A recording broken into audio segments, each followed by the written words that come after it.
കർത്താവായ ദൈവമേ, ഈ ആശീർവാദം സ്വീകരിക്കുമ്പോൾ അവിടുത്തെ നാമത്തിൽ ഈ മക്കളെ ആശീർവദിച്ച് അനുഗ്രഹിക്കുമ്പോൾ ശരീരത്തിൽ വന്നുപോയ എല്ലാ തെറ്റുകൾക്കും കർത്താവെ അവിടുത്തെ കുരിശിലെ രക്തം പരിഹാരമായി മാറട്ടെ എന്ന് പ്രാർത്ഥിക്കുന്നു. ദൈവമായ കർത്താവെ, ശരീരത്തിൻ്റെ വിശുദ്ധി പാലിക്കാൻ പ്രയാസപ്പെടുന്ന അവിടുത്തെ എല്ലാ മക്കൾക്കും വേണ്ടി ഈ സമയത്ത് കർത്താവെ നിൻ്റെ ആശീർവാദം തരണമേ എന്ന് അപേക്ഷിക്കുന്നു.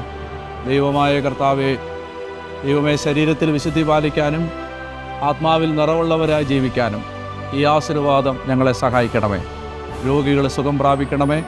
ഹൃദയം തകർന്നവർ ബലം പ്രാപിക്കണമേ. പ്രതീക്ഷ നഷ്ടപ്പെട്ടവർ ഹൃദയത്തിൽ ആനന്ദമുള്ളവരായി മാറണമേ. കർത്താവിൻ്റെ കരം ദൈവമേ ഈ ആശീർവാദത്തിലൂടെ ഇത് സ്വീകരിക്കുന്ന എല്ലാ മക്കളിലേക്കും ഒഴുകണമേ എന്ന് പ്രാർത്ഥിക്കുന്നു. ഈശോ മിശിഹായുടെ പരിശുദ്ധ നാമത്തിൽ തന്നെ ആമേൻ. പരിശുദ്ധ പരമ ദിവ്യകാരുണ്യ ഈശോയ്ക്ക് നേരവും ആരാധനയും സ്തുതിയും.